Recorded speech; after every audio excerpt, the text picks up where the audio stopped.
Spoiler alert. I mean, honestly, if you listen to this podcast, spoilers. Spoilers. We're here because we think that the Doctor has had too much of the spotlight. Yes, it's time for the Master to take centre stage where he belongs and give the credit he's due. Yes, the credit he so dearly deserves. There's a lot of Doctor Who podcasts out there, and a lot of them look at different stories and do reviews and things like that. We're not going to do that. I mean, we might do some... People of the universe, please attend carefully. The message which follows is of vital importance to you all. We present to you a case study of one of the most dangerous minds in the universe. A history of the lives and times of the renegade Time Lord known as the Master. The Master. Call me Master. The choice is simple. Join us and continue listening, or face total annihilation. Listen. They are the Master, and you will obey them. You will obey me. Please attend carefully.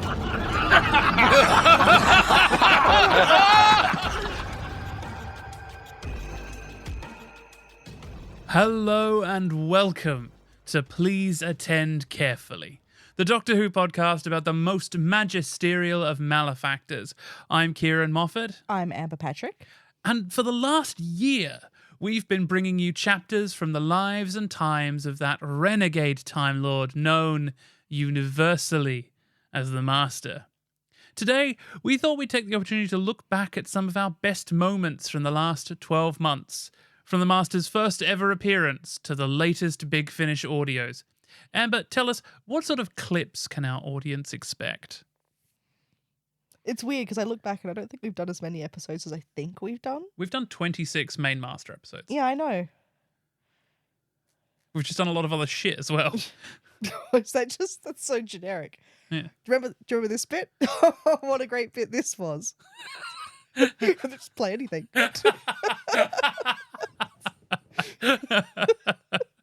You laugh, but that's what this whole episode's going to be. So, sit back, relax, and please enjoy. Please attend carefully. Year 1. 99% of his hypnotism is literally just gaslighting, passive aggression. Like, it's emotional manipulation more than actual mental hypnotism. Gaslight, gatekeep, girl boss. Yes. Master edition. That's who this Master is. Yep, no, fair enough. So I do love in this, like, with the radio tower. So when we see the Master get into the radio tower at the start, he just walks through the front door. Yep. And in the novel, he is just so much more dramatic than that. It establishes that he has been on top of the office of the radio tower since dawn, spread-eagled, waiting to just get in there. Just laying on the roof. Just laying on the roof. Why didn't he go? And then he, why like, didn't he drops go in in- at dusk or something? Yeah, like drops in through a skylight onto them. But in the, I mean, obviously, I guess physically Delgado wasn't up to that, or there wasn't the money for that. So in the show, he just walks through the door. But I love the idea of him waiting up there for the operators to turn up for their morning shift. Oh my god. The Rani starts doing a really convincing, like, and she's like, "Oh, I need my tablets. And the Master's just like, "I've seen it. She'll have a seizure." Yeah, he's just immediately yes and. Yeah. I like it's the sick inmate routine, right? Yeah. Quick, help him, he's dying. And Perry's like, she doesn't know what to do. Yeah, all right, take your tablets and. But the fact that the Master immediately and he overdoes, like, he's so overacting in that scene, but it's perfect. Yeah, like the Rani's got it, Master. She doesn't really need your help, but he's just like, I'm in on this as well. What I love is that Missy is a fan. Yes. She is a fangirl.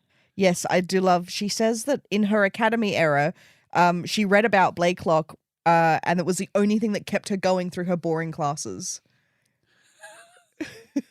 I mean, you love lore. Yeah. Yeah. Lore. So hearing that was incredible because it just enhances this sort of idea that, given also the weird timey-wimey of it all, Yeah. that Blakelock is a hero of her from when she was young at the academy. And then that he also knows about the master, about Missy.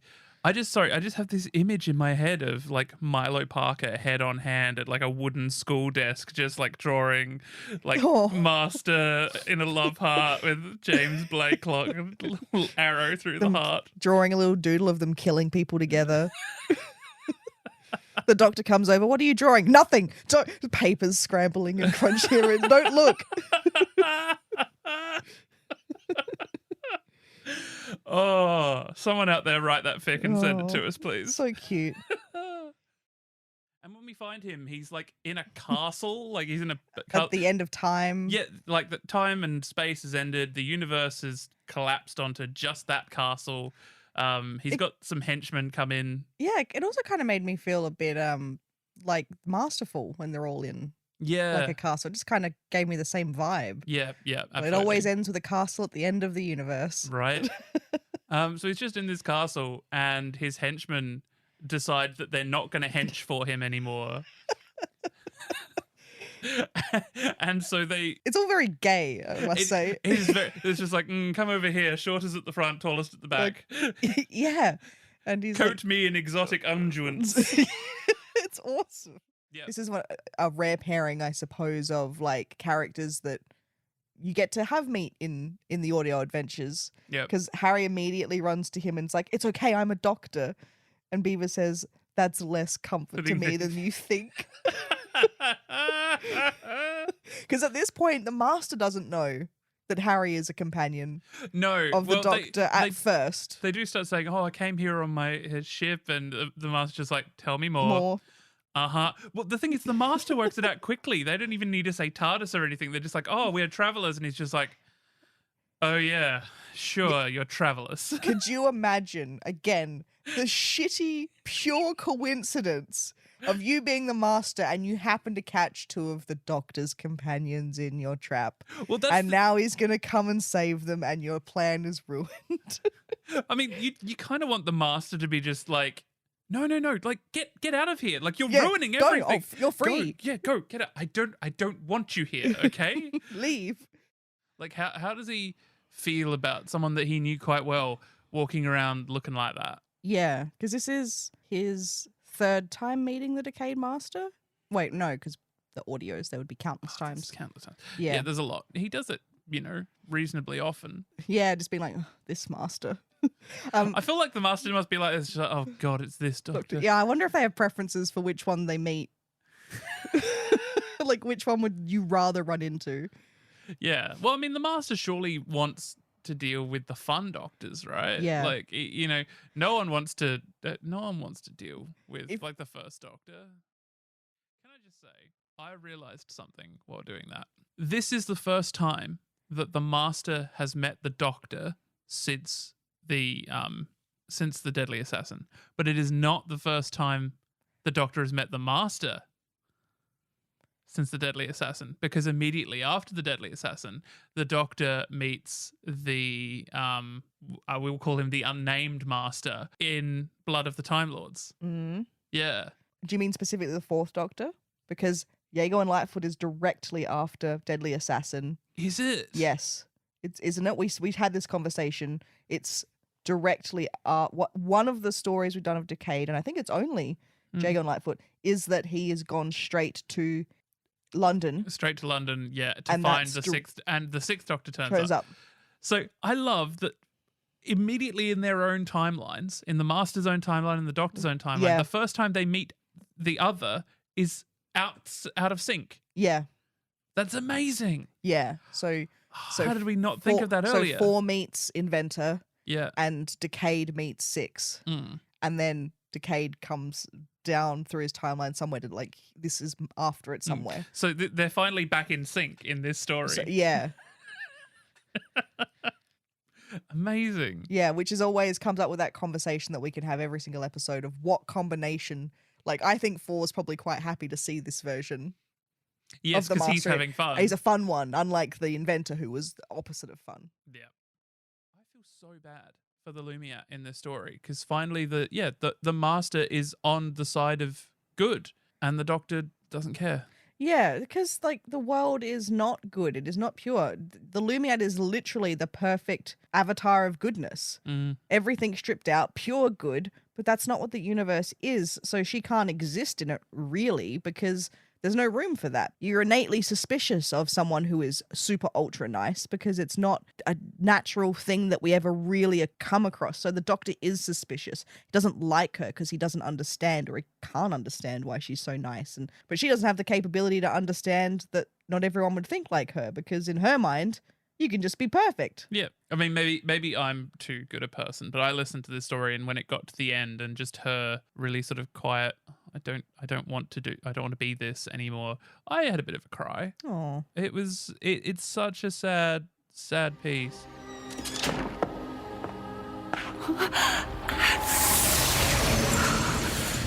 Please. No. I don't want to go back to being...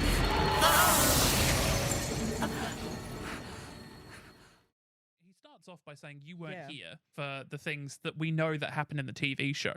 So that's one layer.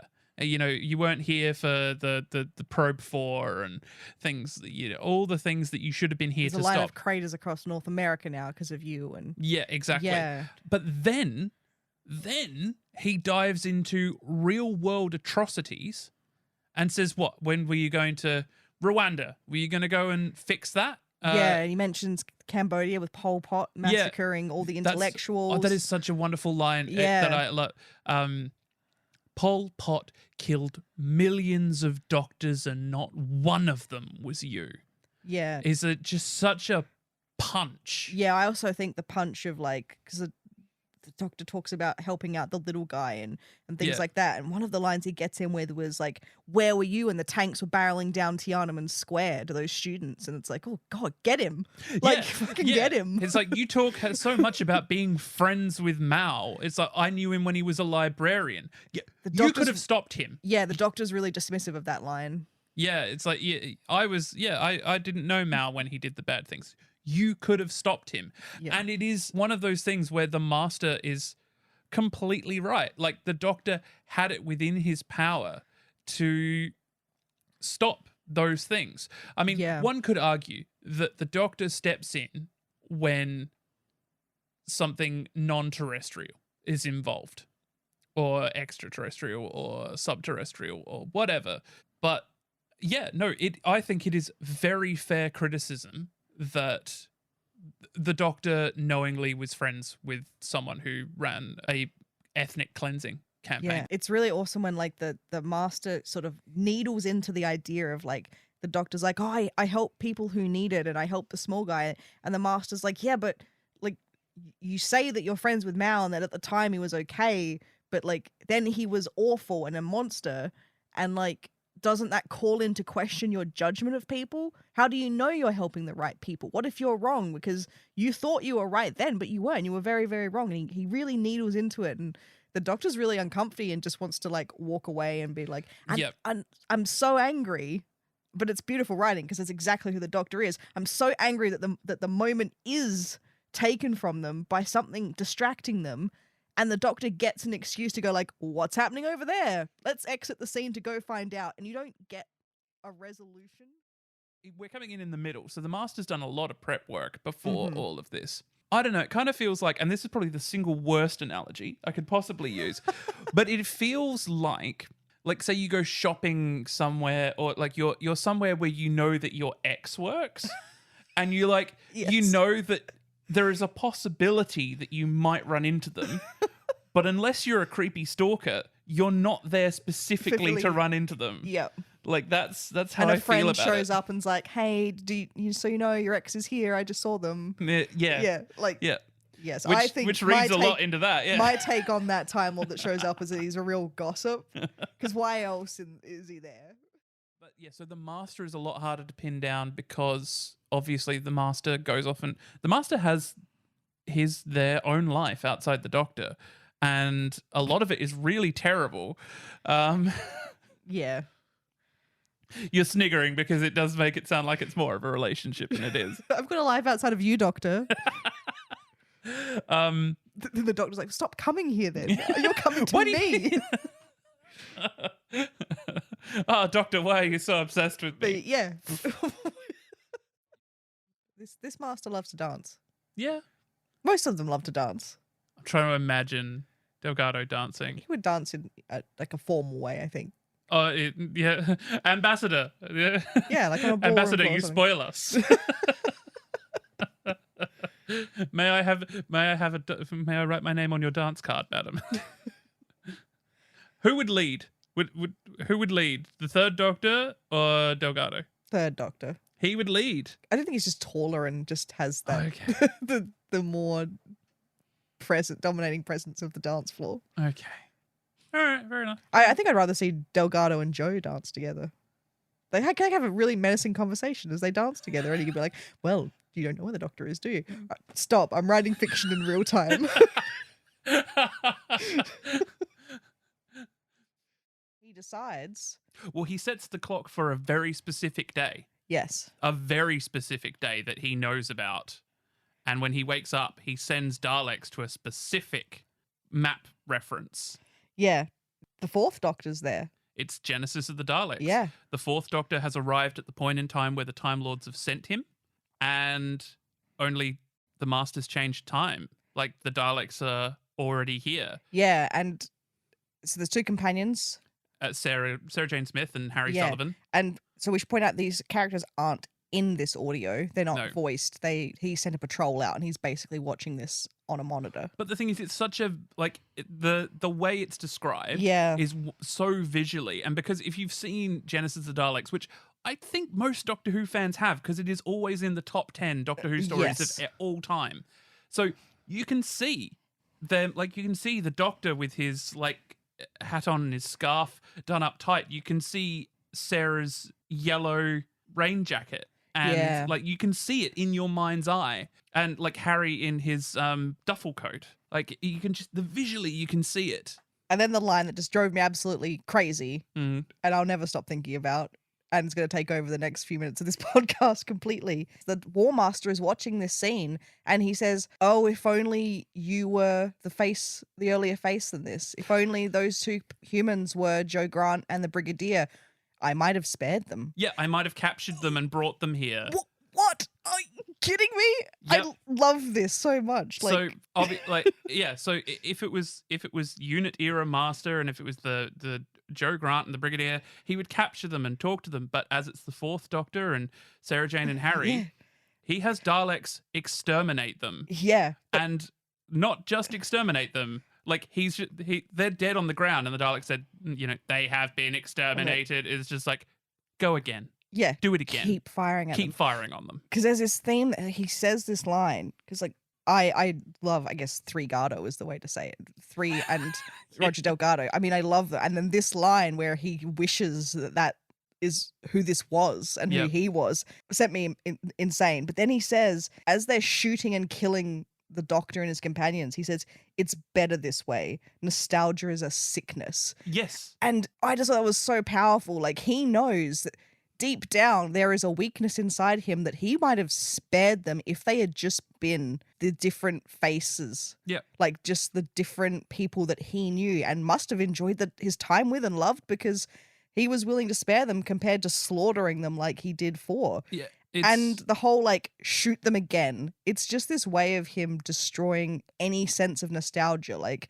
I cannot be weak. I sense weakness inside me, but this face right now is not weak. Shoot them again. yeah. Beat that nostalgia out of me. Three targets exterminated. Very good, but give them a few more blasts, will you? Why? Why, for old time's sake, Supreme. For old time's sake. I don't like this story. I don't like this season. Yep. I don't like how it's written. I don't like how it's shot. I don't like the cinematography. I don't like the editing or the FX. And I'm not saying that because I want to pile on to Chris Chibnall. I'm not. I'm saying that I've watched this series and it aired in the same year that COVID happened. Yep. And this was still the worst thing that happened to me. Well, big words. Yeah. Sorry, no. It's the same year that COVID happened and I got divorced. This is still the worst thing that happened to me. His performance is wonderful. And then is it? You don't like that? You don't like his performance? I guess I'll bring it up here. Come on. I think this is quite a weak showing from him. I was really kind of... There's a lot going on, and I think I know why. Yeah. But I thought that this was him at his worst. I think this might be the worst Ainley episode. Okay. I feel like... I mean, I haven't... it's been a long time since I've watched the King's Demons. I can't remember. I know that's not a very popular episode. But this one just felt very flat. And I think it's because apparently he wasn't happy that he got put in this story. Yeah. Because he felt that he was playing second fiddle to Kate O'Mara's Rani. Well, he basically is. And he is. And I think that's the thing, is that Kate O'Mara said that he was wonderfully welcoming to her and, you know, Well, he was and still pleasant. a gentleman. But it was clear to everyone that he was not happy that this was going on and that this either should have been his story or her story and not both. Yeah. Because he... And it should be said that after this story, we see him again briefly in a Matrix window in Trial of a Time Lord, and then not again until Survival, the final story. Yeah, Colin Baker said that obviously because Anthony Ainley loved acting this role as a hobby, he didn't need to do it. And he loved being the master so much. And at this point, he wasn't getting many chances to do it. So the fact that this is one of the times he's showing up and he's not really getting to be the spotlight of it all, you know, it was upsetting to him. Yeah.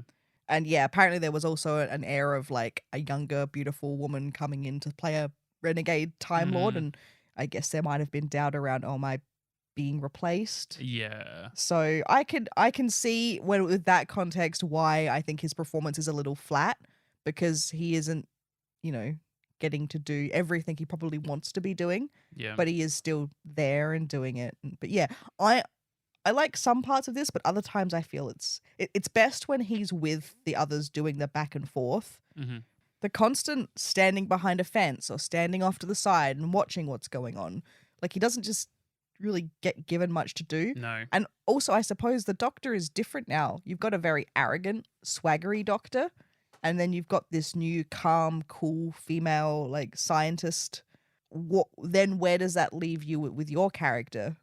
Yeah, because his character hasn't changed. Yeah, where do you then fit in between those two now? You know, and suddenly you've got to learn a new Doctor and another new Time Lord. Yeah, I think this was probably a hard one for him. So great thing about this scene with the Cybermen attacking Tremas Master and Five is Peter Davison says that Anthony Ainley was the biggest coward he had ever met, and that he was terrified of special effects. They got told the explosive device is going to go off on this polystyrene rock. Yep. We'll add the sound effect in post, so it's just going to bang and stuff's going to fly everywhere. You know, you run, you fall, that kind of thing. The bang was much louder than they thought it was going to be. To be fair, I've heard so many stories about how the BBC pyrotechnics department in the 80s always overdid it. They're just like, stick a few more bangers in there. They went well overboard. So what was meant to happen is the thing goes off, Ainley falls to the floor, Davison runs out of the shot. But what happened was the bang went off and it was so loud, Ainley thought something had gone wrong and ran for it. Like, ran, and Davison found him cowering behind a rock because he was so scared of the explosion. And they had to convince him to come back into shot. And so Davison says you can see how nervous he is waiting to do that, running away. Talk about method acting. That really helps the scene, doesn't it? Instead of being in a spaceship, they're down in a prison. Yeah, well, it's a ziggurat, which is just a fun word to say. So funny. Ziggurat. When I was listening to this, I misheard, and they're like, it's a pyramid. And I thought he said, no, it's a cigarette. And someone went, yes, it is. And I was like, wait, sorry, what? And then someone else said ziggurat, and I was like, oh my God, Amber. What is that, a pyramid? A cigarette. Because he's got like a very slight hiss to his voice. So yeah, it can be a little, which is like not bad. But yeah, no, I get what you mean. But that was just me completely mishearing it. Yes, so they go, as Arnold Rimmer would say, up the ziggurat, lickety split. So yeah, there's this pyramid or ziggurat. The difference being, I believe, that one is stepped and one isn't. Editor's note. Okay, buckle up, kids. So, apparently, the difference between a ziggurat and a pyramid means that what is in this story is not a ziggurat, but a pyramid. Okay, so a pyramid has flat sides and tombs inside, interior chambers, right? A ziggurat has flat terraced levels, so basically like stepped, like it goes up in steps, and it doesn't have interior chambers. It has a temple at the top of it. So it's not hollow inside. So therefore, what is in this story is in fact a pyramid, and I didn't expect to get this angry while editing this episode. Okay. End of editor's note. So this is the first and only time we see this TARDIS interior. Okay. Yep. Because Barry Letts fucking hated it. He's just like, what do you... Big bowls. Bowls. Doctor Who can and should be funny. Yes. Yeah. It should be funny at times. Because it has such potential for it. Yeah, it can't take itself too seriously. You know, like I often think about when you see people complaining sometimes about things. I mean, even we get into things like, how does that work? Another science fiction, Mystery Science Theatre have a fantastic line in their theme song. If you're wondering why it doesn't work or about some of the science facts, just repeat to yourself, it's just a show and I should just relax. Like, that's true. Do you know what Morse code for 4 dots is? No. I believe, if I'm right, it's just H. Because I looked it up. Because you want it to be like O or something like that, but it isn't. Yeah, no, it is. It's H. Yep. It's H. Just the person manning the desk. Someone's just repeatedly sending through the word H. Is one of our codes H? Is one of our codes H? Does anyone know? What does the message say, Sergeant? Well, I think we got a quid out of that gag. Yeah. So they get taken to the hall of the Time Lord Immemorial, where through a convoluted series of events, the Doctor needs to be there with the Doctor, his alternate self, his best friend, his enemy, and a witness. Yes. This is a prophecy, a Gallifrey prophecy that we come to realize that they're fulfilling. Yeah. And so there's this whole consternation about who's who and what the characters are. And they assume that Liv is the Doctor's best friend, which Liv is one of the Doctor's greatest friends. They very quickly realize that the Lumiat being there means that the Doctor's best friend and enemy is there at the same time, which is a really insightful thing, that the Master is the Doctor's best friend. Yeah, I think that's true. When they were doing this bit, so they need, the Doctor, his alternate self, best friend, best enemy, and a witness. So I thought they were going to get really meta, like Big Finish often do with the audio format. Mm-hmm. And I thought it was going to be, we've got 9, and then we've got Warner Doctor, and then we have Liv, his best friend, and then we have his best enemy. And I thought they were going to make us, the listener, the witness. Yeah. That's where I thought it was going, that they were going to allude to. That would have been good. I would like that. They would have been like, no, there is someone else here witnessing this. And we, the listener, would have gone, oh, it's me.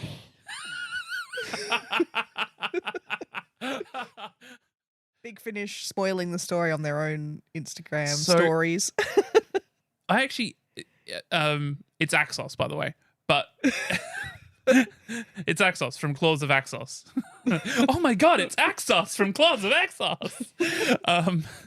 But no, someone actually complained about this recently. This might actually be a good thing to talk about at this point. I've seen a lot of buzz on social media, people complaining about Big Finish putting the big reveal on the cover. So with this one, it was Axos, and there's a story coming out soon. It's a 5th Doctor story where 5 Tegan, Nyssa, Adric have the head crabs. Yep. And people complaining, saying, why is Big Finish putting this stuff on the cover when it's meant to be a sort of reveal in the episode? I think the obvious answer is money, right? Like people buy the stories. Yeah, I think like with this one, Paul McGann as an Axos is on the front cover Yes. of this. But I do think that there is a certain level of, well, we need to try and sell this. This isn't free. So we have to try and sell this to people. And if they don't know what it's about, then it's not going to be eye-catching and eye-grabbing. Seeing the Master being back with Paul McGann in some capacity and Axos suddenly brings in a new level of appeal than just, here's the third Master box set with no hints as to what it's about. It's less appealing. You have less reason to see it and get excited. The show is free. You're going to watch week to week because you can. Because it's, you know, it's a big event. The TV show's on. There's only 8 episodes. Yeah. And it's all free and you can watch it every week. So you don't, that's where you hide. That's where spoilers hide in that content. Yeah, yeah. This content needs to be... You need something to grab people in. Yeah. Like, and so I worked in bookshops for a very, very, very long time, you know, like a decade in and out of bookshops. And the old adage of don't judge a book by its cover is entirely wrong. It is a multi-million-dollar business creating book covers to make sure that people read the books. And it is exactly the same with Big Finish. They need, like, the reason that they do more stories with returning characters than they do with new characters is that it is easier to sell someone something they already know. Yeah, I think a lot more people would have bought this box set based on the fact that Axos was back, based on the fact of trying to sell just a pure Roberts and Vienna story. Yeah, absolutely. I'll point out, Susan then gets dragged into the Master's TARDIS with the Master. Susan never sees David again. They never speak the whole book. They have a fight at the start of the book. Then they don't see each other. Then this scene happens and David's killed. Susan doesn't say goodbye. She doesn't see him anymore. She's dragged into the TARDIS, and we're going to find out what happens to her. But Wild 90s. That's it. That's it. But they wanted Doctor Who to be so grown up, so gritty. Yeah. But It's honestly, look, the insistence of like putting this sort of content in Doctor Who is, in my opinion, inherently childish. It's like, I think it was even Stephen Moffat said in like Time Crash, like, you're trying to be old and important like you do when you're young. Like, only people who like are acting out and being young are the sort of people who insist that something needs to be more grown up. I hate it. The Masters have been very psychopathic in the new series. Yeah, I think they all have that quality. I think in terms of how it's over that gap of Who leaving and coming back, the sort of stereotype of a psychopath and a villain has shifted. Yeah. And now this is more what the character is, because, you know, he's not like any of the previous generations. I mean, they're all evil, but in a bit more of a sophisticated way. I think I mentioned in our first episode, I don't think that these are the sophisticated... Missy a little bit, but Sim not at all. No, he's moustache twirling. He would, like, if he had a moustache, he would twirl it. If he had some train tracks, he would tie Martha's family to them. Yeah. He's hypnotized the entire country. But like in a modern way, which is a really fun take on it. He's used the phone. I mean, is this a political statement by Russell T Davies? Like, oh, your phones are keeping you hypnotized. They're turning into zombies. Elections are won online these days. They're not won. Yeah. Like you don't. It's funny to think that 2007 is so vastly different to what it is today. Yeah. Like the technology, like even just watch it. Like if you watch it, the CG is a bit ropey. Imagine this is a Delgado story. Right. It would be him up on a stage talking to a crowd of people, and it would be him like hypnotizing them, and it would be him in back rooms getting MPs on his side and things. So if this was like a 70s story, he would be like behind a lectern, he'd be wearing a rosette. Yeah. And he'd be hypnotizing an entire crowd. And they'd be driving a van round with sirens on the top saying, vote Master, like that kind of thing. You can picture the 70s version of this story. Absolutely. I think that Malcolm Holt is gay coding the Master in this story. Yeah. There are some other things in this story that make me think. There's a line where he says to Joe, I'm not the kind of man who's going to give in to a pretty woman like yourself. That's not who I am. And you're like, interesting. Yeah. And just like the way, he's admiring how he looks in all his clothing, and he's moving very like fluidly and stylishly, and he's sassing everyone all the time with all these like one-liners. And I'm just like, I think that both Hulk and Dix were on a particular wavelength with this character. In their novelizations, he's very different to how he is on the screen. I was going to say, I do love that. So we do have this split scene between the Casavan and Daniel Barton in Daniel Barton's office with Ryan and Yaz. Mm-hmm. And then we have the Australian agents, O, Doctor and Graham, over at O's headquarters or hideout. Oh, where Yaz gets taken by the Casavan? Yeah, except I just want to point out that it's night in both scenes. Yep. That's yep. I just realised, yes, you're totally right. Yeah, one of them should be the day. Yep, one of them should be the day. Yeah, because they are happening simultaneously because they rescue Yaz at the exact point and it's night. How did I not notice Yeah. that? I record podcasts in America. I work with UK clients. How do I not? Yeah, it's night in both scenes. Okay, that's stupid. confusing. My favorite thing about this whole thing is the agents are outside. It's dark. The floodlights are going off. And it's just like, oh, the floodlights are going off, but I'm not doing it. It's flat as anything out here. There's nothing that could be setting it off. Okay, things that could be setting it off in the Great Victorian Desert include wallabies, kangaroos, horses, camels, emus, dingoes, goats, Yeah. sheep, Plenty. so many things. Feral cats, Yeah. human beings. Yeah, like the Great Victorian Desert isn't that. It is teeming with life. Yeah, Half of it will kill you, but it is teeming with life. This place, it's open and flat and empty the whole way around. So why does it feel like there are things moving out there? You are authorized to use the mind probe. What? No, not the mind probe. We did 30 takes and that was the best one. Yeah, he seems to be an expert in, I think they say, a lot of things, Yeah, he's basically playing the role of the doctor. which is a recurring theme throughout his audios of seemingly showing up and doing. What the doctor would do. Yeah, which is fun, but I think that's the thing I love about all these audios is every single time you're like, is this the one where he's good? Is this the one where he decides to do the right thing? Oh, no, he's killed everyone. I think what it is it's he's always bad. And so you have to sit there in horror, knowing that the people are trusting him. It's just like, it's the old stereotype of like watching a horror movie. It's like, no, don't go through the door. Yeah, I love that the two perspectives we've just revealed of ourselves of how we listen to it. You listen to it in horror, knowing that he's going to murder them. I hold on to hope that this is the time when he's going to finally do the good thing. And I'm always disappointed, and you're always justified. That's it. Yeah. That's the show. Sure, yeah.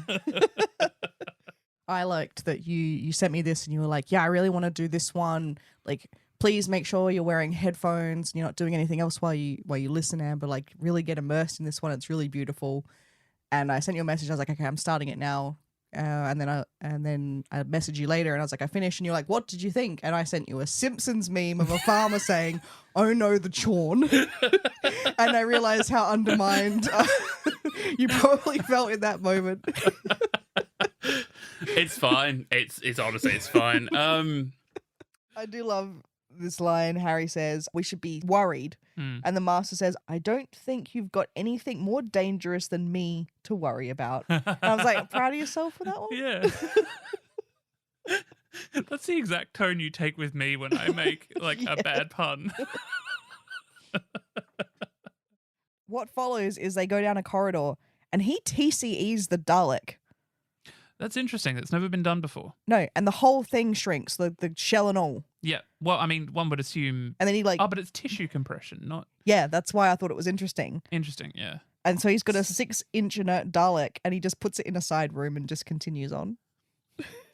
What I would love is that if that didn't affect the Dalek for some reason. So it's just like, it's just walking around. So yeah, I just thought it was interesting. It was the first time we've ever seen, tissue compression used. On a Dalek. Yeah. Whenever the Cybermen turn up, the instinct is to upgrade them to make them bigger and better, especially with the Russell T Davies idea of like what was driving the Cybermen was upgrades. Like everything has to be upgraded, technology has to be upgraded constantly, which is a really good impetus, but I think the sort of zombiness of them got lost that way. Yeah. But Stephen Moffat's idea to not upgrade the Cybermen and in fact to downgrade them to what they looked like in 1966 or not really, the modern interpretation of what they looked like in 1966, where they have, you know what I love about these Cybermen? You can see faces moving underneath. Like you can see cloth. the cloth. You can see faces moving, not to the necessarily to the way that the sound is coming out, which is creepy. But It's also the hands. the hands creep me the most. It's because they've got like surgical gloves on. Yeah, it's slightly baggy skin kind of look, Yeah. but it's because it's fleshy kind of colored initially. Ugh. Yep.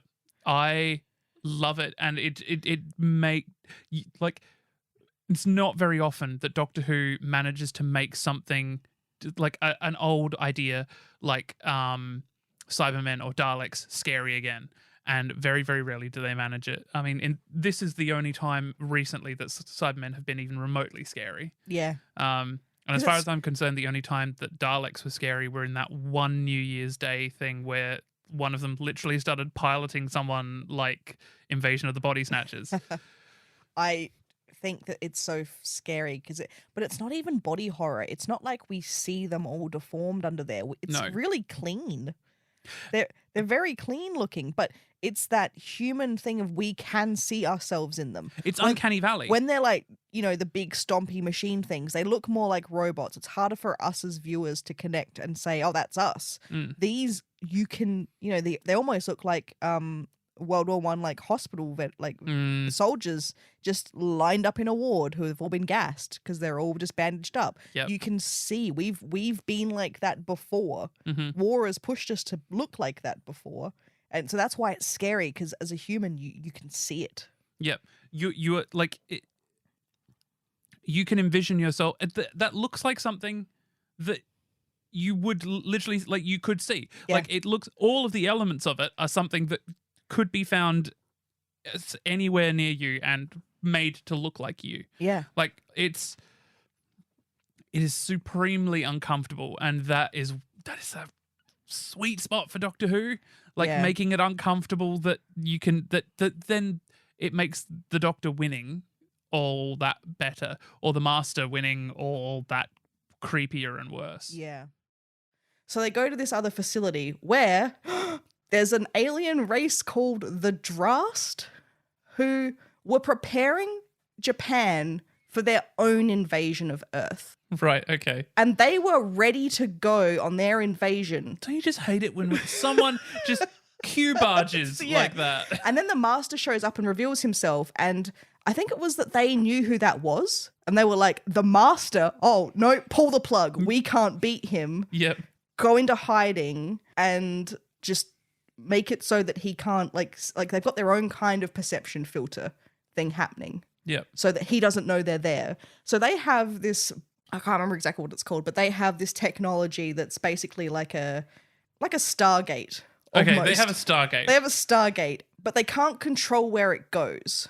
That's a pretty So- useless Stargate. All they do is they jump start it, it picks a destination, and they send a human on a string through it. And then either the string burns off or the line goes limp, and then they reel them back in and they see what state the corpse is in. And they're like, nope, didn't work this time. Turn the gate off and let's go again. I mean, if it's a corpse altogether, then you're probably not wanting to go through there. Yeah, so all they're doing is just sending humans through, waiting for one of them to come back through alive. So while this test is going on, suddenly something happens and like, oh, the chamber's being flooded with too much time. And it just, I don't know, some techno jargon. Back in his lab at Unit, the Doctor has built the greatest prop The time detector. in BBC history. Yep. The Doctor has discovered that there is time happening somewhere. So the only way it can be described as that this thing is a sort of vaguely triangular sort of angular. Two dials at the bottom. Yeah, two big dials at the bottom, and the tip goes. It is the most phallic object in Doctor Who history. It's his master detector. It is his master detector. It's so bad. Oh, it's the best prop I've ever seen. and they point it in the directions, and it's got like a handle, so they hold it like a gun. What I love is that Peter's gun. What I love is that it's a functional prop, right? So it's got a trigger button, and the trigger button pops up the little dial at the end that then spins around. And I'm like, guys, you've built something that really elegantly works, which very few props on Doctor Who actually elegantly work well like that. But also, it looks like shit. I think it's incredible. It's one of the reasons why I love this episode so much. Please welcome the representative from Series 4. And there's a pause as the door opens, and you're like, and then he walks in, and she's like, oh, yep, it's a master. Here he is again. Yeah, it's fantastic because there's no hint it's going to be him. No. There's nothing that's made you think this is who it's going to be. It's fantastic. They really sell this. Also, I would like it on record that in this scene, Roger Delgado is wearing skinny jeans. I would love to read you the novelization excerpt of him entering the room. Please read me the novelization excerpt of him entering the room. The Master entered, wearing a uniform of a high-ranking diplomat of the Earth Empire. A vain man, he was particularly pleased how well the simple tunic of metallic orange fitted his athletic figure. Okay.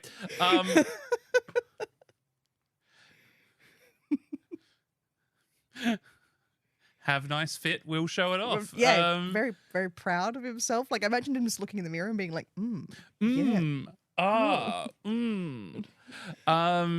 Just voguing. Yeah. So there's some book-only scenes. Okay.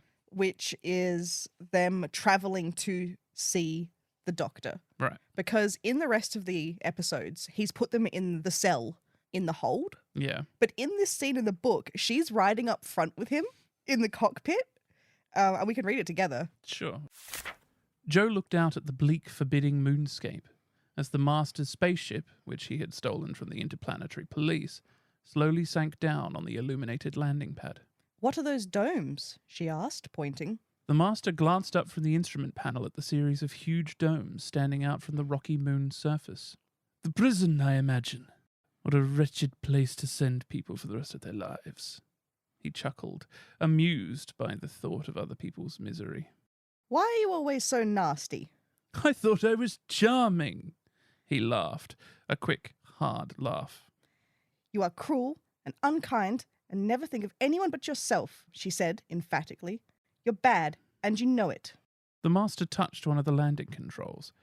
The thrust of the retro rockets increased to soften their landing. Miss Grant, try to see the overall picture. You can only have good people like the Doctor, provided there are bad ones like me. So I provide a great service, don't you see? You aren't answering my question. Perhaps not. Shall we agree that I'm very ambitious? A red light on the control panel flashed brilliantly. There, we've touched down. I'm going to be rather busy now, presenting my credentials to the prison governor. I suggest we continue this interesting conversation some other time. Is presenting his credentials to the prison governor a euphemism? It always is with you. You stay here, I need to go present my credentials. Sorry, that undermined that whole reading. It's fine. And I do love Kraslus is like talking about the Master, and Narvan's like, do I detect some anti-hero worship? Yes. And I was like, just fucking call out the podcast, Narvan. God damn. It's just coming for us. We're renaming the podcast Anti-Hero Worship. And he says, we don't want acolytes coming out of the woodwork to mourn their martyr. And I was like, oh, God, Narvan, stop it. Missy killed Elvis. Missy killed Elvis. It's a weird thing to admit to.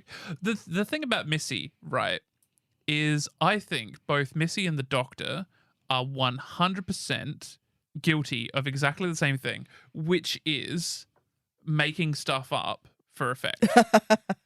So like when the Doctor says, I once met Abraham Lincoln and gave him a hat or something like that. That is the Doctor making something up. That is why he has said on so many different occasions that he's met Houdini in many different ways. Or like the Master said he's met Houdini It is. I think, especially for the Doctor, and I will like hand to heart believe this.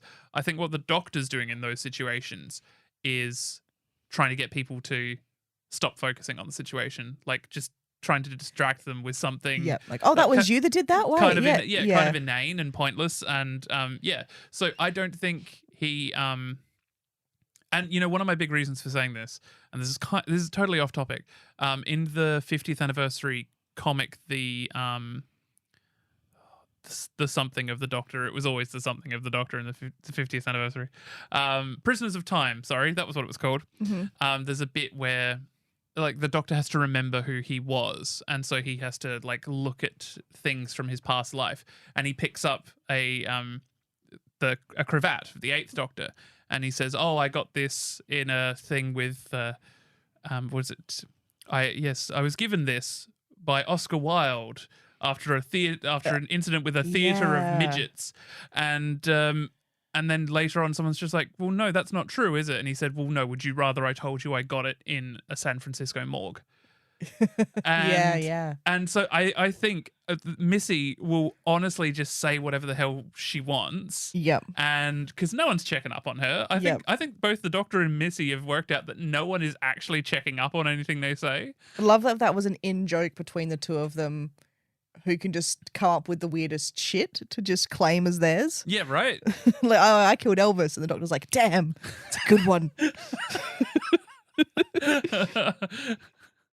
And also, these ocean fields of blue grass are also on Gallifrey. That's how he knows so much about them. Yep. And the pollen can be used to stimulate regeneration in the nearly dead.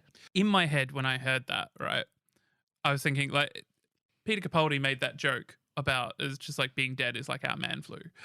Something like, suddenly, hay fever seems really dramatic on Gallifrey.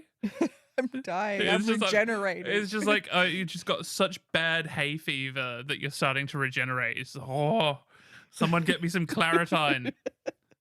Other brands are available. So the Cybermen in this are interesting. So what we get is the flying head Cybermen. Oh, you said they were interesting. No, not those bits. Flying heads. Bring back Cybermats, not flying heads. Like, why have we done 2 master stories that feature flying heads? What was the other one? Unit Dominion. Oh yeah, the sky heads. Yeah, because head's got to fly. Head's got to fly. That T-shirt available in our merch store soon.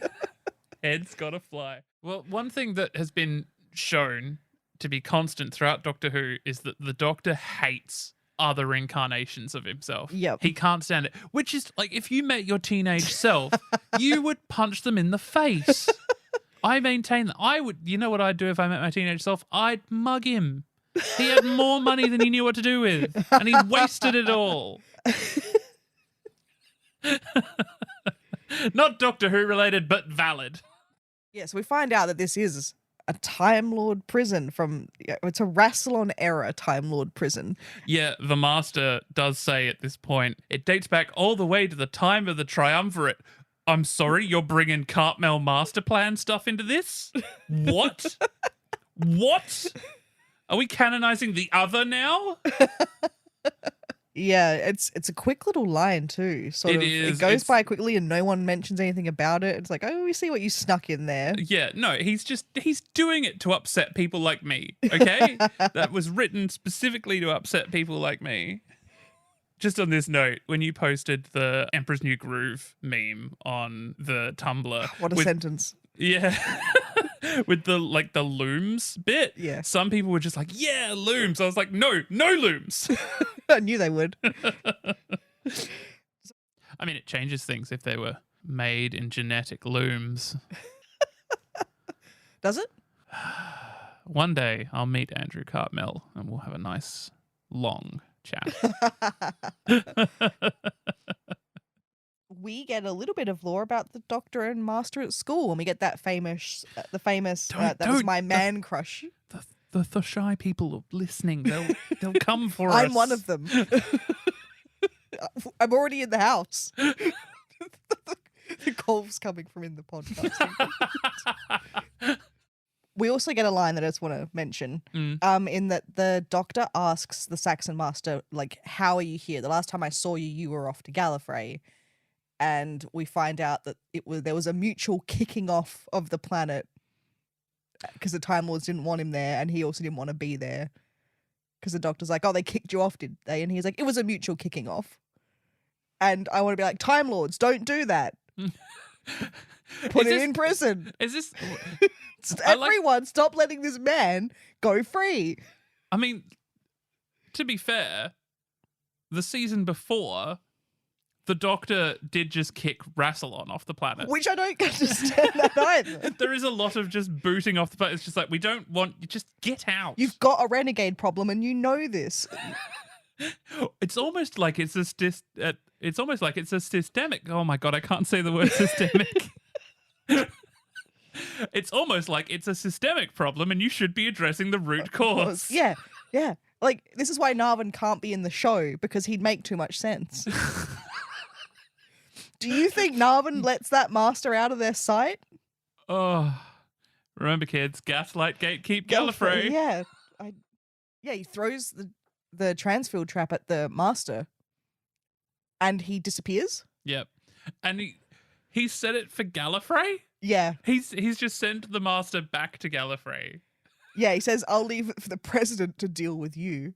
Or he says that he can explain himself to the president. He is the president at this point. Is he? Surely. No, Five's the president, isn't he?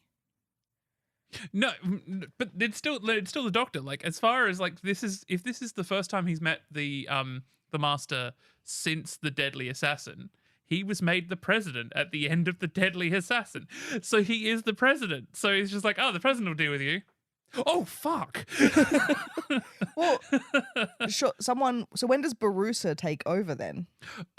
Barusa at this point is the he's the, what you call it? Chance. Like he's the president in Elect? situ. Oh, yeah. So like the Doctor is the president, I'm pretty sure, at the end of this. Because then the Doctor goes back with Leela in the Invasion of Time, and I claim the presidentship. I am the president. This, that, the other, and basically, he just this is the thing. Like, the Five Doctors is entirely the Doctor's fault, because he just keeps he's just like, I'm the president, but I'm going to leave this megalomaniac in charge until I get back, which he keeps doing. Yep. So presumably it is Barusa. Yeah, like Barusa, the president, in inverted commas. Yeah. I did like Lisa McMullen says that she thinks that they probably gave the master a good kicking when he gets back. And I took that literally. Just they all run up to him and just start kicking him. Imagine the scene from Office Space with the printer, but with the master on Gallifrey. They all just he suddenly... all in the robes and like collars. Yeah, they're all holding Parliament. I guess they're holding Parliament or whatever it's called. They're holding office. High Council. Whatever. Yeah, they're all there. The master suddenly gets transported. Middle of the Panopticon. Yeah, there. They all just look at one another and like hoik up their like robes and run forward and just start kicking him. Back up in your ass with the resurrection. Is the group harder than an erection that shows no affection? So the master is called in, and they treat him with a bit of contempt. They show off their... We have a power-boosted, open-ended transmat beam. Oh. Yes. His expression is amazing when he sees that. Like power-boosted, open-ended transmat beam. So the Alt Master, having these conversations in different timelines with Livia and Narvin and stuff. Yes. In like the main timeline, they have a meeting in the Death Zone. Oh yes, I did love that. Yes. And how did the Alt Master get there? He got there by power boosted open-ended transmat beam. Which this audio loves. The writer of this had clearly watched the Five Doctors before they wrote this. Yeah, and loved the way that it was constantly, because it's always, we need a soundboard and that needs to be on the soundboard. Power boosted open-ended transmat beam. And Doctor's body and that need to be on the soundboard. At least the visual people knew what Doctor Who was. Yes. Like the casket has got seals of Rassilon. Even the Eye of Harmony has like a big paved seal of Rassilon. Although I guess I have a kind of an issue with it having the seal of Rassilon. Like, yes, it is correct and it looks great. Would the Doctor have the seal of Rassilon on all his stuff? always got the feeling that he doesn't really like Rassilon that much. Not enough to be like, oh, I'll just surround myself with seal of Rassilon, I mean, bathtub of Rassilon, couch of Rassilon, structural wall of Rassilon. The carved cement face of Rassilon. The glowing hula hoops of Rassilon. Don't know how. The whole thing is massively convoluted. And of course, this is the point where we find out that the president has done this to gain access to the death zone, to the tomb of Rassilon. Yep. The tomb of Rassilon, where Rassilon lays on the dais of Rassilon underneath the light of Rassilon. This is the game of Rassilon. The harp of Rassilon. Coronet of Rassilon. Black scrolls of Rassilon. The casket bears a seal of Rassilon. Well, the tomb of Rassilon. Rassilon's tower. Of Rassilon. Rassilon. Rassilon. Rassilon. Rassilon. Rassilon. Rassilon. We could be playing the game of Rassilon at this very moment. All right, we've been rambling. Okay. One constant over the last year is that around this time in the episode, the music starts to fade up, and I'm asked this question. All right, Ciarán, were you attending carefully? The answer to which is invariably, I thought so. Harold Saxon gets 3 celebrity endorsements. Who are they? Oh, McFly, Anne Widdecombe, and Sharon Osbourne. Yep, that's correct. It didn't help that we paused the credits of the episode exactly on screen where it said Oh, did we? Sharon Osbourne as herself, McFly as themselves. Oh dear. Anyway, what theory of Freud's does the master say the doctor is exhibiting? Transference. Yes, which also doesn't make sense at all in the context of what they're talking about. Well, he's saying he's a doctor, but she's the doctor, so like he's transferring on. Yeah, no. The theory of transference is that if I, as a kid, had a traumatic incident with a particular looking man, that I would then transfer the trauma of that onto any other man that looked like that subconsciously. Even though I had no reason not to trust them, I would still be like, oh, but that one. I didn't go to university. Don't think it makes any sense at all what's going on in that conversation. But anyway, yes, transference. What does the master say he needs several times throughout the film? I know it.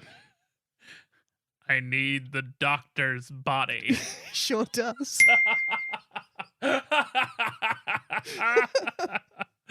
Oh, amazing. That gave me no end of amusement when I was watching this. I need the doctor's body. He's planning to take my body. I am merely inside his body. He will take my body. Body. And he's doing it all with my body. How many Cybermen does the master kill on the chessboard? Oh, come on. 6. 5. 5. Oh, I wanted to say 5. But he then just kills the 6th with the gun. Yes, I'd see. Ha. Yes. So that's right.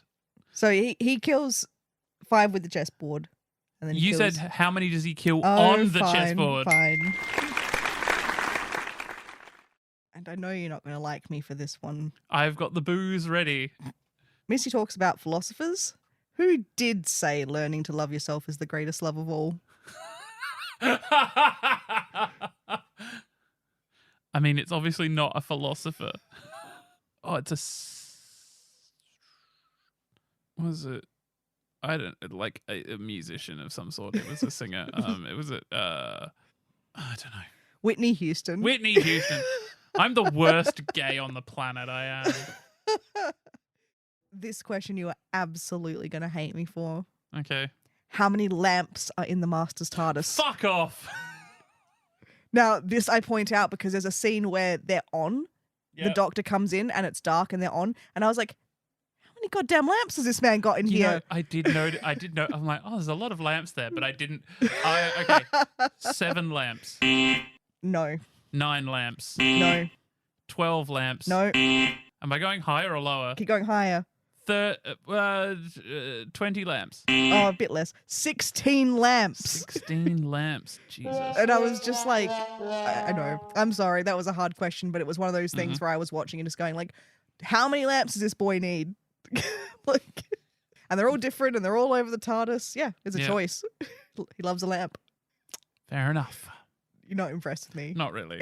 You got any more? No, that's all. That's 5. Really?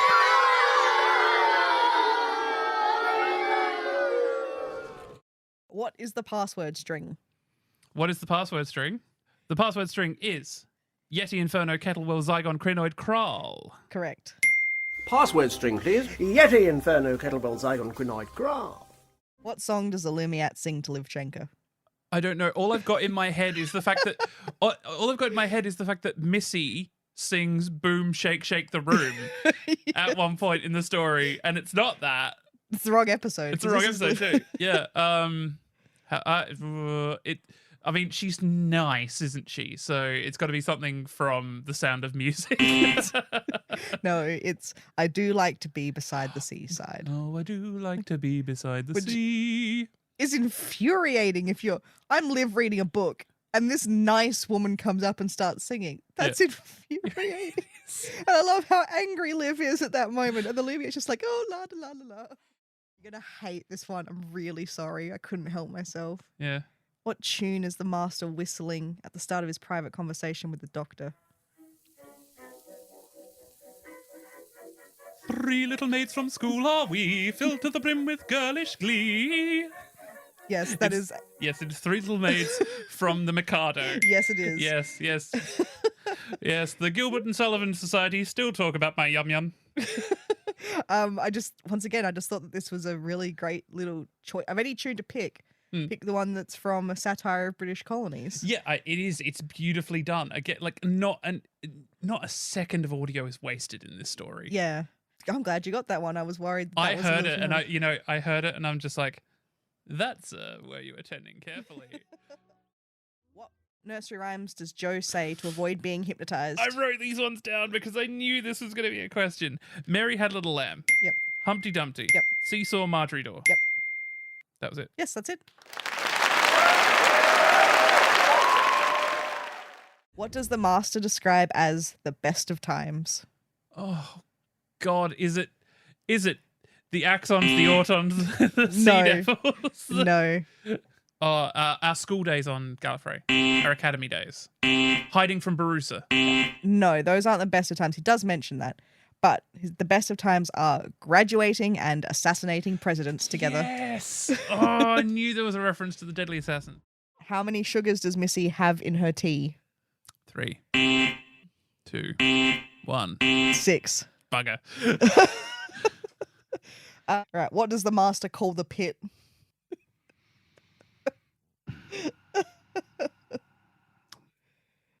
No idea. A miserable dump. A miserable dump. It's not meant to be nice. Yeah, no. This is a miserable. Hang some curtains. I like this sort of ongoing idea that the master, like, as we've seen with like children's TV, doesn't know sometimes what things are. Yeah. And it'd just be like, it's a bit of a dump in here. It's a coal mine. What? Yeah. All right. What scientific paper did Professor Thascales presumably write? On the nature of interstitial time or something like that. Nearly. Yeah. Tom Tit, the something. No, the granular structure of time. Granular structure of time. Granular structure of time does kind of suppose that, Time Lords sometimes are just like, it's a bit gritty. Bit gritty. The master tells Bill he's going to be a woman soon. What does he ask her for? Any tips on... No, that's correct. Any tips? Oh, just any tips. And one more thing. Any tips or... any old bras. Yep. Any old bras, any old bras, any old bras. I like that. The Doctor has filing cabinets in his TARDIS, but can you name a time when the Master had filing cabinets in his TARDIS? See, this is slightly unfair. Slightly unfair. When did he have filing cabinets in his TARDIS? I mean, it's got to be... It's either an Ainley story. It's either a Treemouse Master or a Suave Master story. Was it in The Time Monster? No. But you're close.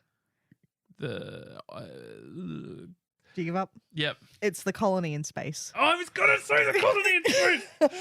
Yes, I do agree. That's a bit of an unfair question, but I wanted to see... Now do you see how I feel? Yeah. Like how I feel every week, Amber? Now, final question. How do the Doctor and the Master defeat the Nestine consciousness? How do they defeat? We were talking at the time, I think. Yeah. I think you could get it though. How do they defeat them? They reverse the polarity. They sure do. You can put little clapping sound effects in here. Oh, As a thank you. little extra thing. Oh. Now, the Yeti. Yeah. Do you know what makes the Yeti sound effect? Yes, I do. I do know? Yes, it is a flushing toilet. It is. Slow down. It is. If you didn't know, I was going to set you a challenge of trying to figure out what it was by next week. I do know what that. I mentioned that when I was on the Earth Station Who podcast. It's I learned that as a kid in the More Than 40 Years in the TARDIS documentary. I do enjoy the segment. It's fine. You can keep doing it. It's at this point that we would normally ask the question, what have we learned? And what have we learned about Please Attend Carefully over the last year? Well, firstly, I think we've learned we really like to play with audio. Now, the movie opens with a voiceover by Paul McGann. That wasn't always the case. The original voiceover was by Gordon Tipple, who was cast to play the old master. Yes, who we see imprisoned by the Daleks in the opener. You know, it's funny, watching that on an old TV, like watching that in 1996, I thought that was just CG'd. I didn't think that was an actual person in there. And like growing up and like reading more into Doctor Who, Gordon Tipple was a real person. He was a Canadian actor. His voice does not fit the Master. He looks like the Master. His voice does not sound like the Master. Yep. The cold open that you would have heard at the beginning of this episode, what I did was I took the movie cold open and I took out Paul McGann's vocals. I found the original Gordon Tipple recordings, and then I recorded some dialects with my Mooga Fuga and mixed that all together. And I'm pretty sure I've made the most faithful recreation of the Enemy Within opening credits. I do hereby make my last will and testament. If I am to be executed, thus cruelly deprived of all existence, I ask only that my remains be transported back to my home planet by my rival Time Lord and Nemesis, he who calls himself the Doctor. You who dare to challenge the power of the Daleks have been found guilty as charged. Prepare to die. Exterminate! Exterminate! Exterminate!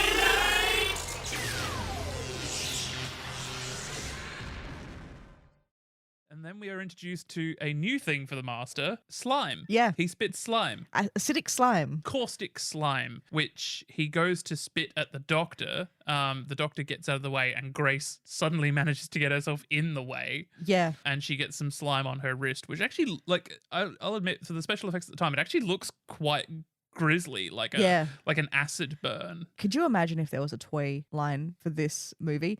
It's the Master with action spit, like it's the Master with slime spitting action. And it, like you'd click it at the back and it would like spit slime.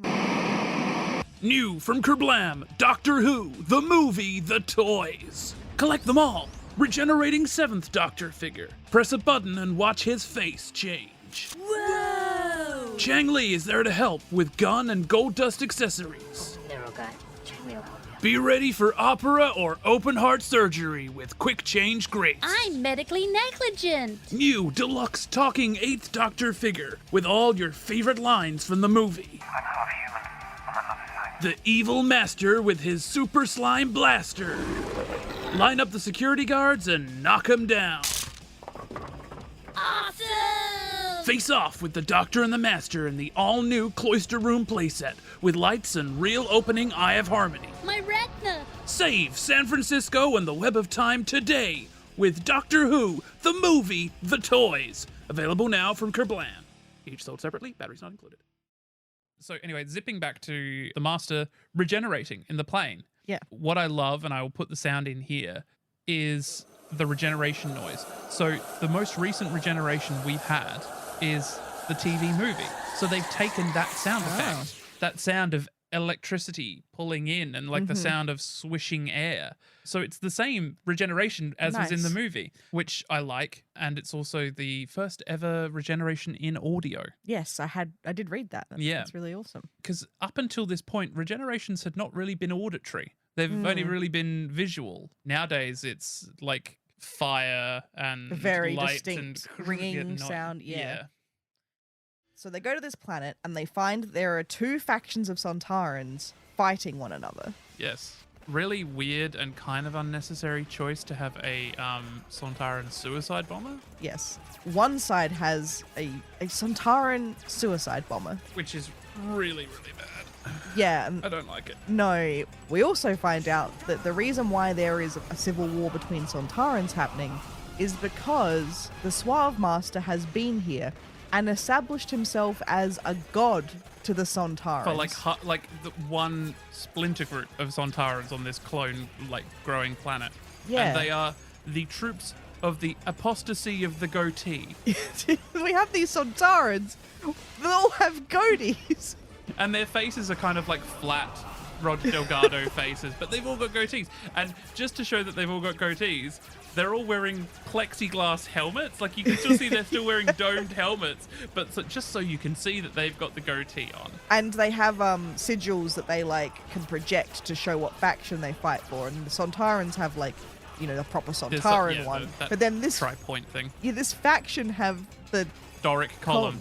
Yeah, his TARDIS is their sigil, their religious symbol. It's a wild scene, and we move swiftly on. We don't hang around there long. It's like 3 pages max, and then they leave. I think I sent you that note in the Discord. Yeah. At the timestamp, 40 minutes and 12 seconds. Drop the beat. It's just like, I call on the sands of temporal power, and this beat just starts building. And I thought he was just going to say, to drop the beat, because then the beat drops. I don't know. That's silly. Yeah, no, I liked that. Did you go back and listen? No, I didn't. But you tell you what, if you say the line, then I will actually put the music in and Speak once more, Doctor. The window is closing. I call upon the collective force of temporal power to drop the beat.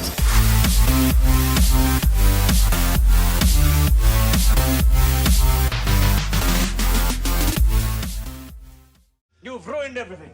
What shall we do now? There's only one thing we can do. Try to take over the world. They're pinky and the brain. The Master versus...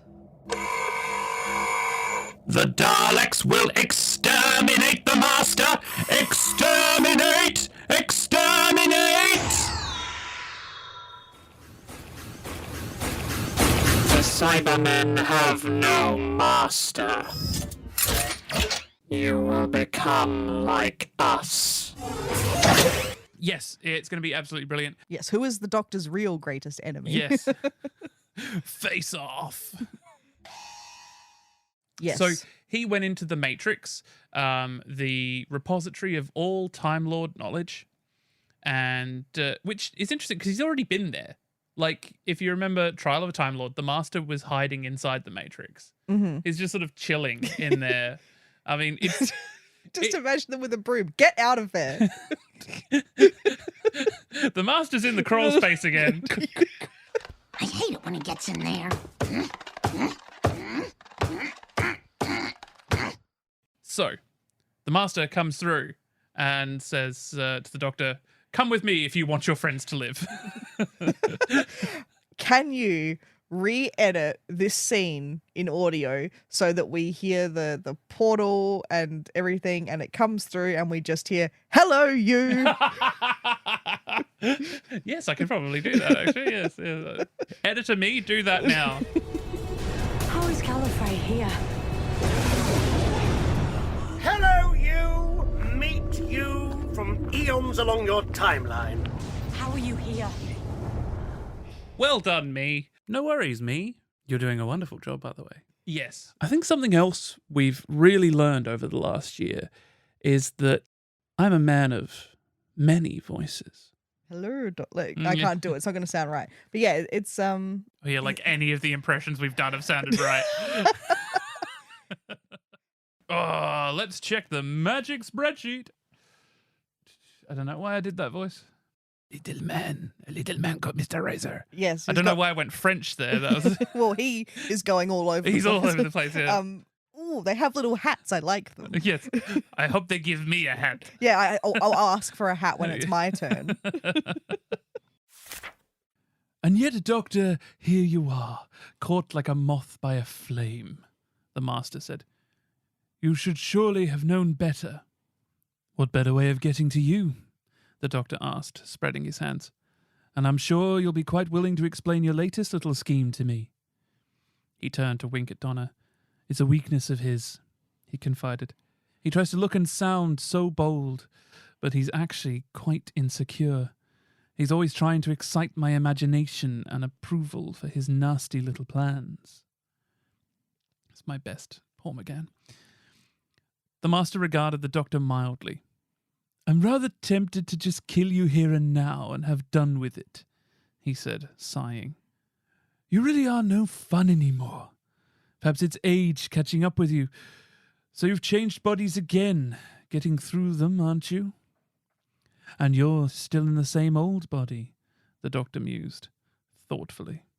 Quite remarkable. You're rather well preserved. Thank you, said the Master with a small, ironic bow. Life has been rather good to me of late, as a result of which I will indulge your puerile curiosity before I leave you to your fate. We're in the room of Rassilon. They're looking at the plinth of Rassilon. With the Gallifreyan high letters on it, and you're like, that's Greek. It's algebra. Yeah, it's Greek algebra. To lose is to win, and he who wins shall lose. Which one of the Doctors is that? That was my best John Pertwee. To lose is to win, and he who wins shall lose. Not great. I've reversed the polarity of the neutron flow. No, nothing. Bit gravelly. Yeah, sorry. Okay. So I'm not trying to freak you. No. It's fine. Wow. You can pick me up on something later. Oh, that's fine. Because he just through gritted teeth, he's like, as soon as I'm done with the Doctor, I'm coming for you. It's very Australian. Come on, man. I'm sorry. It's good. No, it's fine. Wow, you are at It's just me today. because you don't sound Australian to me normally. So then when you do sound Australian, it's jarring. Nice little tin shack with a veranda out the front. So they turn up and Doctor, look out, Cybermen! Oh. That's my Tegan. If I can live in Australia. Add it to the show reel. You kidding? This whole thing is my audition for Big Finish. I can see you and I are very alike. Don't tell me. I know that the Doctor's a man. Once I've had a look at these strange buckles that are holding you down. I thought that French accent was actually very good, you know. I'm dying. Oh, yes. I repent of my sins. Excuse me, sir. Yes, Mr. Policeman. No, I'm not good. You know I'm going to kill you the first chance I get. It's entrapment, my dear. But I was taking a call. Trouble at Dalek Artifact. Yeah. What are you doing here? Yeah. You want me to kill you? You can keep it here for Mondays, Wednesdays, and Thursdays. Bojo go Boro. Will obey me. Your information will be investigated. Stupid pepper pots. No, A1, Doctor. A1. I love saying the silly lines. Bill Potts. You're quite good at that. Thank you. Call me Nick. Yeah. We're not sponsored by Big Finish. We're not being paid by them, but we just love them. I would like to work for them.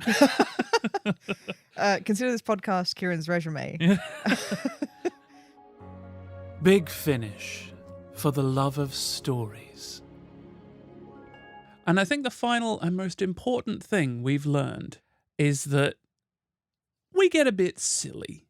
We're going to be honest with you. A lot of these clips are going to be me saying something filthy and Kieran not being able to control himself with laughter. it'd be nice to think that they could do another box set with the Doctor facing off against this Master properly. Because I think that this Master really deserves a good... I want to say a good going over, but... Yes. Good staying in.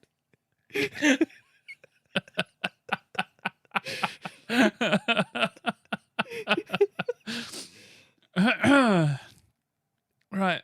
So Lafayette fails to commune with the babies. He gets so the babies just basically just blow him, like just fuck off.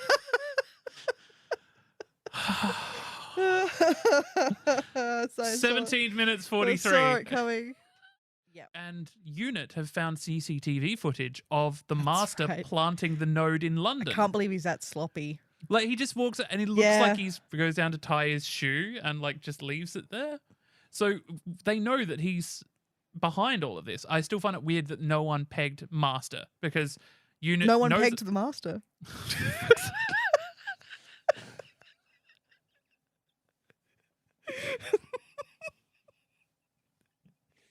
I feel like we need a forfeit for every sexual innuendo. No one at Unit. You know what? One thing I really like about the Cybermen, we do see them massing and coming. What they've done is they... Come on, man. So the Master takes the Doctor into an interdimensional corridor, and he takes him in the interdimensional corridor. Sure does he? So the Master takes him into the internet. Takes him in the interdimensional corridor. Stop. Right, I need a break. I need a. The Master. What have we learned? The Master has a foot fetish. He takes the Doctor into the dimensional corridor. No one's ever pegged the Master. I do like when he's like, "Do you know why I'm here?" And she's like, "Yes, I know why you're here. I saw the Doctor." And I was like, "She knows. She knows." And then she says, "You're a well-matched pair of pests." She knows 100%. She's on them. So this is where the Doctor decides he's going to put his TARDIS inside the Master's TARDIS so that they're inside each other. Okay. Just moving past yeah, that one. I'm just look, I know you want to linger. And the Master says to Harry, "Harry, the next time the Doctor oh no, this is me." He doesn't say this.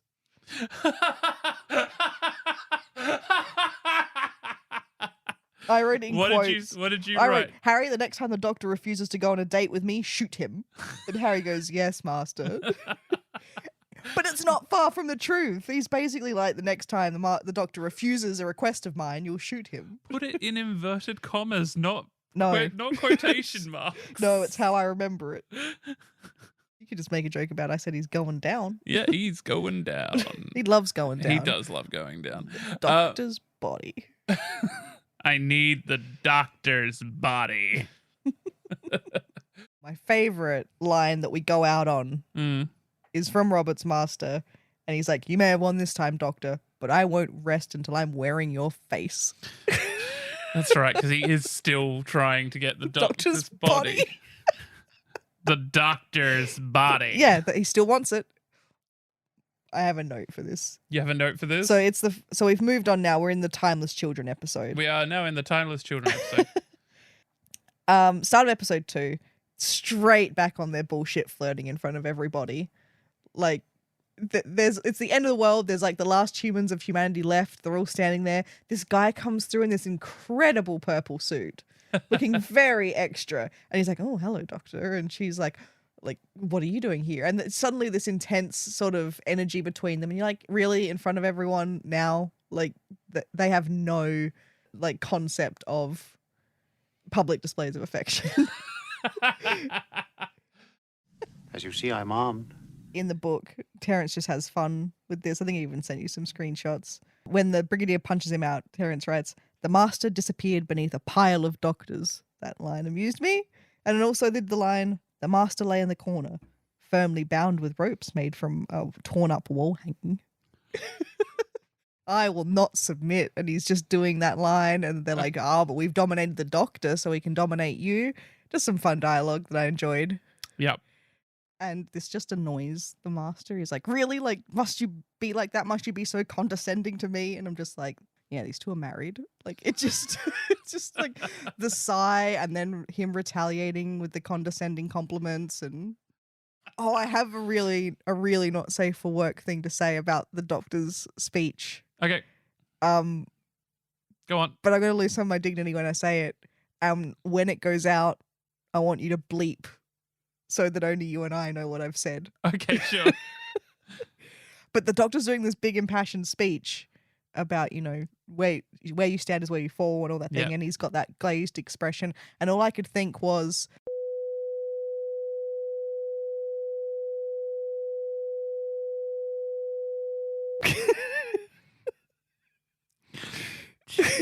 so you can just bleep that out. Yeah, I will edit that the best way I possibly can. This is what goes through my mind when the Saxon Master's on the screen. I can't help it. I've read too much fan fiction of him. His tissue compression eliminator has gone through many different guises. Like it's gone through so many different designs. This one's unfortunate. I don't think so. I think he loves waving it around in the doctor's face. Just a bit phallic. I mean, I'll admit it looks great when he uses it and it like opens up like a flower and like the light comes out. It's done a really good job. But otherwise, it looks like some form of popular sex aid. And the doctor wakes up tied to a chair, being taunted by the master and Missy. Yes, I've written in my notes that they're circling him and talking about ways to kill him and ways he's died in the past. And I've written, this is some kink shit. It is some kink shit. Because they're into it. You know what the energy is? It is like it's the energy of a dom on Grindr, just like messaging. Yes, this is double teaming your boyfriend, but instead of sex, it's killing him. Maurice is Maurice Ravel, which if you're a fan of classical music or indeed a fan of ice skating, you'll be familiar with his piece, The Bolero. Oh, right. Ravel's Bolero. Oh, sure. Yeah, no, I did miss that. Totally missed that. Yeah. Gay, very gay. There was a lot of gay in this episode, Yes. and I loved it. Yes, one of my notes, I believe, for this is Maurice takes Lightfoot home with him, and it's gay. Yes. Would you like to come back to my place for cold cuts and poetry? It'd work on me. I do love his opening line, that he is in search of a particular gentleman. Aren't we all, dear? We see the Master's TARDIS a few times in this story. Yeah. It's a wardrobe at first. Oh, that's nice. And so, like, he hides from... How very C.S. Lewis. He hides from Lord Haldoran's men by getting into the wardrobe, and they don't know where he's gone, and he... Are you suggesting that the Master is hiding in the closet? He is hiding in the closet in this book, canonically. He is wonderfully camp. We mentioned this in Sympathy for the Devil, but he is never more camp than in this story. Oh, definitely. Oh, I love it. The Master says, it's bath time for my brave little soldiers. And I was like, what the fuck's going on? Not since Bathe Me in Unguents have we had a line this camp. Him and Missy I can only describe as a kind of languishing a bit in the house. Yes. And he's putting on eyeliner. I was just like, my God, he puts on eyeliner. This is amazing. He's like actively got a little mirror. Yeah, and right. He's like, gotta look my best. The Master has like a pocket mirror. Yeah. He has a compact. Yeah. He's gay as hell. Oh, it's amazing. I also wrote that they're clearly both gay because neither of them are sitting properly. He's like weirdly up on a windowsill. Her feet are up on the desk. The bisexual urge to not sit properly. Yeah. I have a note here that says they're cute. They are cute. I'm glad both of you thought that because I was like, no, Amber, stop always thinking that it's gay. But no, good, I'm justified. You both thought it as well. I have a note here because I did say this is hardcore flirting. Yep. Which other masters would flirt with one another? What I want to ask you and the listeners, and I think we need to put a poll up when we put this episode up, is, okay, if the Master were to have sex with the Master, is that wrong or just a really, really complicated wank. I was going to say, have you ever seen that tier list, well, not tier list thing, but have you ever seen that thing that's like, would you have sex with your clone? Yeah. And it's just all the different variations of like, yeah, it's just masturbation, or yeah, who knows how to fuck me better than me? And I think they're in that category. But like he gets frisky. Yeah, it says, is it wrong that I, and he peters off and I wrote, have an erection? Like. And she's like, yes, very. That's the ultimate grandfather paradox. Where you get yourself pregnant. Jesus Christ. So it's just a you, because the genetic material from both of you is you. I guess I should probably reframe. I think he has sexual tension with the death particle. Like he's all up in that. He's up on the Shard's face, and there's heavy breathing, and he's like really turned on, and like, oh, the particle. I just want to get that, like, you know. That's what happens in the scene. Don't laugh. Yeah. I have written here, because I've descended into the gutter, tiny vial of cum, because that's what it looks like.